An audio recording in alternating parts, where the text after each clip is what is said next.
hope.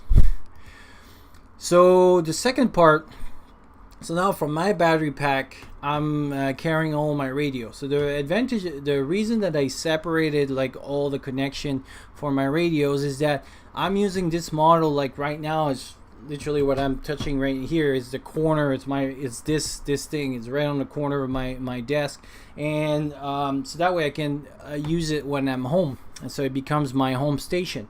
And I can connect the power supply to it. I can use another battery pack, the little brother, if I would need to. So I can use different ways of charging. And so this is why all the component for keeping the battery are in that box. So right now that's what it looks like, because I don't have all the boxes and everything. But I got the ICOM, I got the a little bit what you saw on the video, but a little bit more tidy by attaching. But this cable will most likely be going, because it's a long one. It's made for a built in a car. All those cables will be set up. Basically, what I want to do is build. Have a box, and everything kind of goes through the box, and so that you don't have that wire mess up here, but all the connection would be made. So basically all I have to do is link and use. So for example, what I would do is bring that 10 wire gauge 45 amps into a box here that would have Anderson, and basically now it fills out the box of my radio. And this is the top, and this is what also to show my my Radio Shack scanner, because this also I'll be able to charge with this little cable right here. I'll be able to charge it straight from the battery bank, so I won't have to use the batteries over here, or I can recharge those batteries while I'm using that battery bank. So here's what it would look like, either in 2 box or 1 box. Again, I have to take the measurements and when I buy the purchase and stuff, but mainly what I want to do is there'll be 2 components. There'll be VHF and UHF. So this will be my ICOM radio and my scanner system kind of built on 1 box. So the power, like I said, will come through the Anderson pole, and this will be one setup for VHF and UHF. Unless I do 2 box, then I'll connect it. But anyway, the power will come here from 45 amp Anderson poles. I'll fuse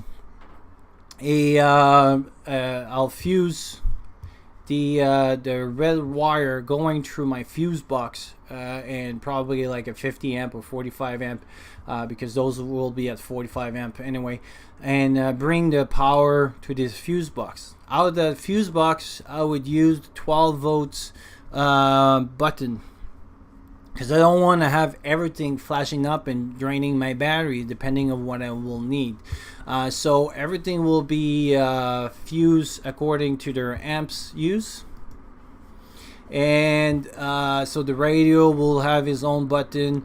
The 12 volt will have his own button. USB port will have his own button.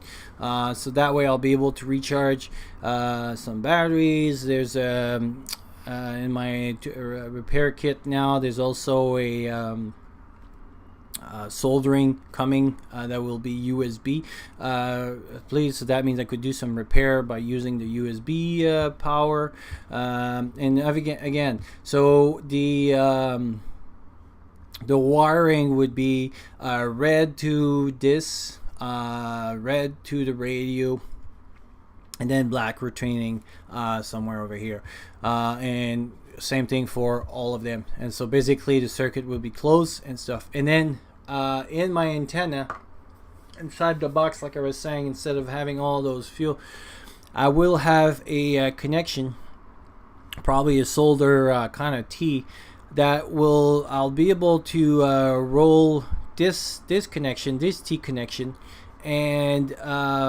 what it will do is then give me 2 VHF. And so like I was monitoring when I did the net the last time, I'll be able to monitor with my scanner and transmit with my ICOM through one antenna. On the HF station, same kind of system, but this time I'll be using a BNC because The intention that I have is to, in the fall, to buy a KX2 for Porta activation, which does mostly HF, and so now I'm covered with my my ICOM, and also as a backup, I'll have the Yaesu, not the Yaesu, but the Baofeng, which I want to put in the EMP bag and have like some radios and stuff. So I'm reading on that as well.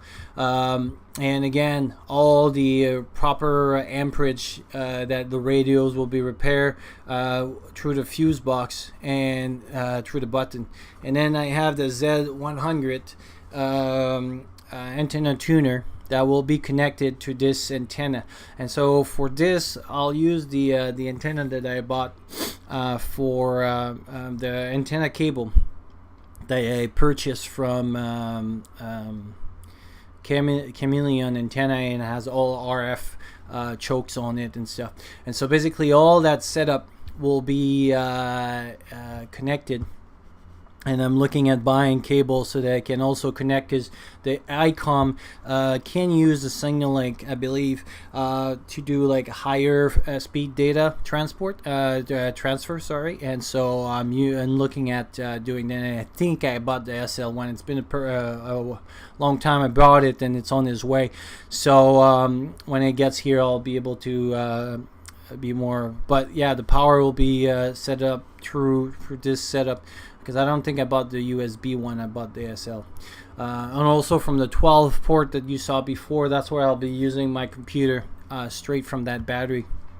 And like I said, the BNC will be straight connected to that box. And so basically when I have my KX2, I'll have like a small box, bring it into my this big box, connect this, have a power, probably I think it's a 9 volts, 9 to 12 volts, those little ports there, like 2.5 millimeters ports, which I'll connect to the radio, connect the radio to the antenna, which will be connected to the antenna tuner. And basically I'll be able to set up my own KX2 will have his own antenna tuner, but it's limited in how much it can tune, I heard. So because I'll most likely, when I'm mobile, I'll be using like antenna magneted loops and stuff, I think the Z100 will be a little bit better than the internal tuner that will have the KX2, because I don't think it has that much SWR anyway. So that's why I added up a antenna tuner to the system. Yeah, so that will be the setup. Again, energy either in 2 different boxes, on one box, fuse on one side. And so that was that's my the big idea of how I'm going to be using the system. If you have any suggestion, or you saw things that will create flame or fume, just let me know, and I'll talk to you soon.